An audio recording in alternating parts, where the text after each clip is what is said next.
D C Islamabad Irfan Nawaz Memon high court में पेश हो गए।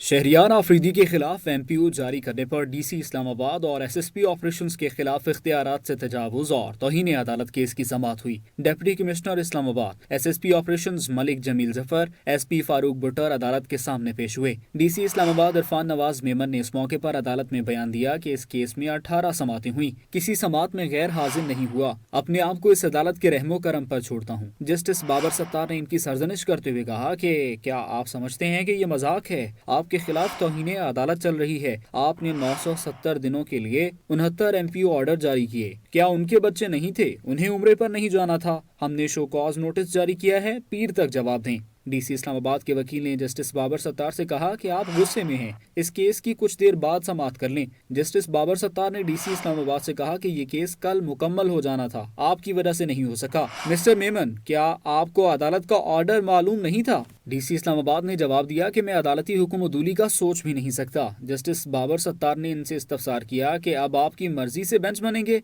इस मौके पर डीसी इस्लामाबाद के वकील ने इन पर आयद फर्द जुर्म का मतन पढ़कर सुनाया और दलाइल देते हुए कहा कि अदालती हुक्म पर 3 एमपीओ को ऑर्डर कलअदम करार दिया गया था। बाद में नया एमपीओ ऑर्डर जारी किया गया। दूसरा MPO order district magistrate Rawalpindi की जानिब से जारी हुआ। अगर तौहीन अदालत हुई तो डीसी इस्लामाबाद ने नहीं, डीसी रावलपिंडी ने की।